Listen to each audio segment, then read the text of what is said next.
In the U.S., stock index futures pointed to higher open after the latest jobs report eased lingering concerns over inflation and the prospect of faster rate hikes. Around 5 a.m. Eastern Time, Dow futures were seen up more than 100 points and pointed to an implied open of 25,468 points. The Nasdaq and S&P 500 futures were also expected to open slightly higher. The moves in pre-market trade come after Wall Street stocks surged in the previous session. The U.S. is set to release its monthly budget statement for February at around 2 p.m. Eastern Time. Market expectations are pricing in a $216 billion deficit for the federal government's operating budget. On the earnings front, Guardian, Corporate Software and Stitch Fix are all due to release their latest figures.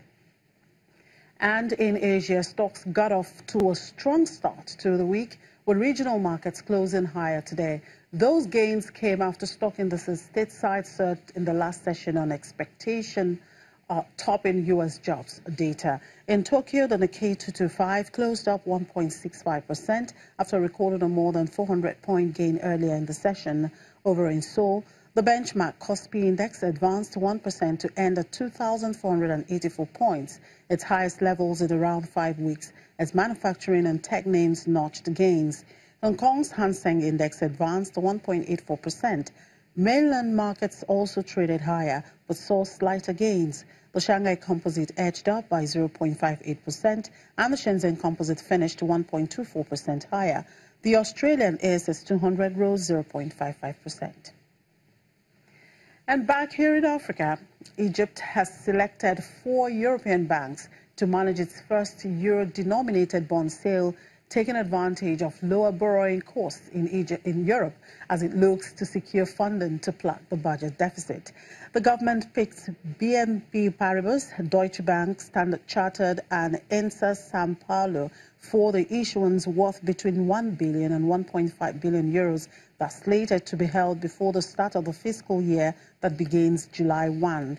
The planned sale comes after the government last month raised $4 billion from international debt markets to finance the budget deficit and bolster foreign reserves.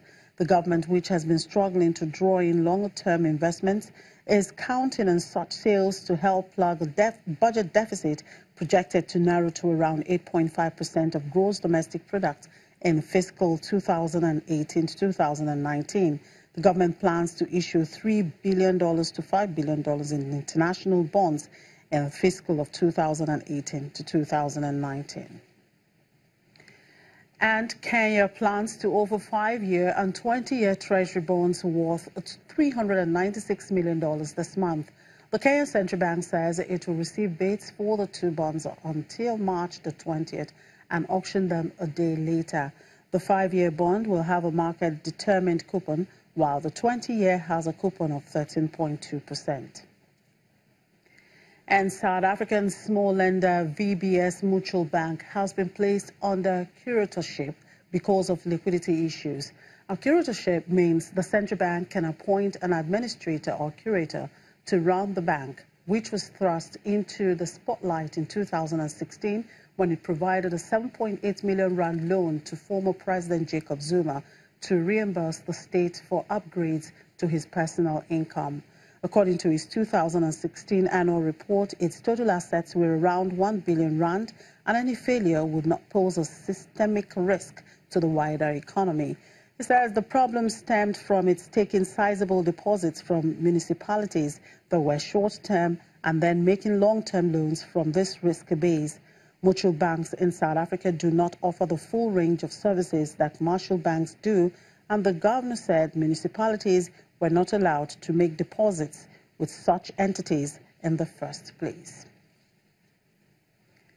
And Tanzania's President John Magufuli has ordered the country's central bank not to bail out any struggling banks as East Africa's third-largest economy tries to control rising bad debts in the sector.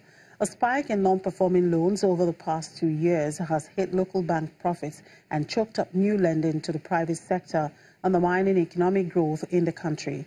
Magufuli, who has taken on foreign mining firms since coming to power in 2015, said there will be no state help for lenders accusing them of misappropriating taxpayers' funds used to bail them out in the past. Tanzania has about 40 licensed banks, but the country's financial services sector is dominated by only a handful of big lenders, such as CRDB Bank. Bad debts as a proportion of the total bank loans rose to 11.7% in December 2017, more than twice the maximum target of 5%, up from 10.6% in June 2017. We'll take a quick break, and when we return, we'll look at the latest development in South Africa. Do stay with us.